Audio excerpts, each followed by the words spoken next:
لەم گۆڕستانە دوو گۆڕ هەیە بە یەک ناو ئەوەی جێگای سرنج بێت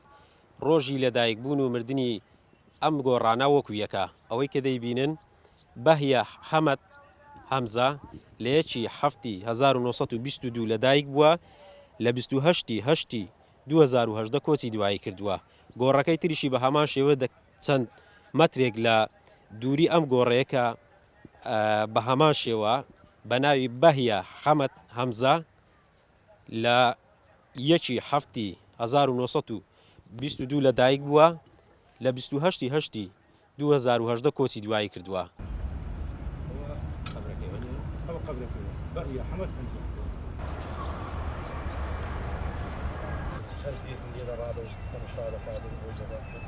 ماوەی چەند دەبێت و وەکەوەی کە زۆر سەردانی ئێرە دەکە هەستت پێکردیانی بەخوای سارێک دەبیتن ئارێوەڵە سارێک دەبی ئەوە هەستم پێکردی ئەو دوو چێلا ئەو دوو قەبرا یەک ئەوەیە یەک ناو یەک تاریخ هەتا ئێستا نەم دیتە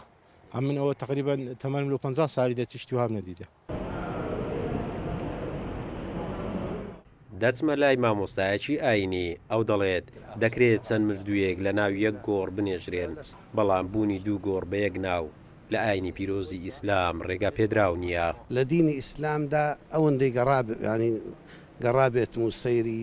فەرمودەکانی پێغەمبەر صلی الله علیه وسلم و لە شەرع شتیوان نەبووە کە کەسێک دوو قەبری هەبێ هەڕێکیش ناکەوێ بەڵام ئەم شتەی ئەم دیاردەی کە بە ڕێزت باسیەکەی لەوانەیە هەڵەیەکی خەڵکەکە بووە یا خاوەندی نەیزانیوە یان لیان تێکچووە یان بزانێت چ غەڵەتێ لە چۆ کراوە دەناوەکو شەرع نییە نابێت نەڕێکەکەوێ و نەبووە هیچ شتێکی وا نەبووە بەڵام لە مردوویەک زیاتر لە قەبرێک دروستە وەکو شەرع. ماوەیەکی زۆرە بە دوواداچوون بۆ کەسوکاری کۆچ کردووی ناو ئەم گۆڕانە دەکەم بەڵام هیچ زانیاریەکەم دەربارەیانەوە دەست نەکەوت.